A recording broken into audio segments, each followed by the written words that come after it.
मशरिक़ वस्ता में अमेरिका का सबसे बड़ा फौजी अड्डा कहाँ है? कतर में वाक़े अल अदीद एयर बेस एक ऐसा अड्डा जो कई आलमी मार्कों का मरकज़ रहा है, और अब ईरान ने इसी एयर बेस पर मिसाइल दाग दिए हैं। ईरानी सरकारी टीवी के मुताबिक यह हमला अमेरिका की मुबैना जारहियत के जवाब में किया गया। रिपोर्ट्स के मुताबिक कतर के जुनूब मगरिब में वाक़े अल अदीद एयरबेस पर 6 मिसाइल फायर किए गए। ये एयरबेस 1996 में कायम हुआ और आज भी अमेरिका से बाहर अमरीकी फिजाइया की सबसे बड़ी सहूलत है। यहां हजारों अमरीकी अहलकार तैनात हैं। अल अदीद एयरबेस पर लड़ाका, बमबार और जासूस तैयारों की मुकम्मल फोर्स मौजूद है।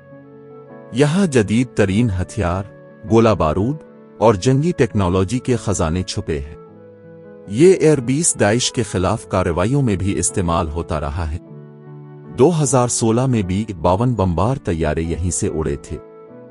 अक्टूबर 2024 में कतर ने वाज़े किया कि अल अदीद एयरबेस को किसी भी बैरूनी मुल्क पर हमले के लिए इस्तेमाल होने की इजाज़त नहीं। ये एयरबेस कई मंजिलों पर मुश्तमिल ज़ेर ज़मीन पनागाहों, दुनिया के सबसे बड़े गोला बारूद ज़ख़ीरे और जदीद रेडार डिफेंस सिस्टम से लैस है, जो पूरे खलीज को फिजाई हमलों से महफूज बनाता है।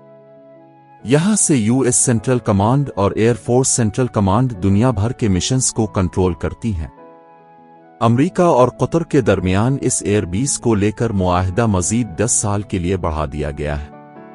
अल अदीद एयरबेस सिर्फ एक फौजी अड्डा नहीं, बल्कि मशरिक़ वस्ता में ताकत और स्ट्रेटेजिक कंट्रोल का मरकज है, और ईरान का हमला शायद आने वाले वक्त में खित्ते की सियासत को एक नया मोड़ दे सकता है।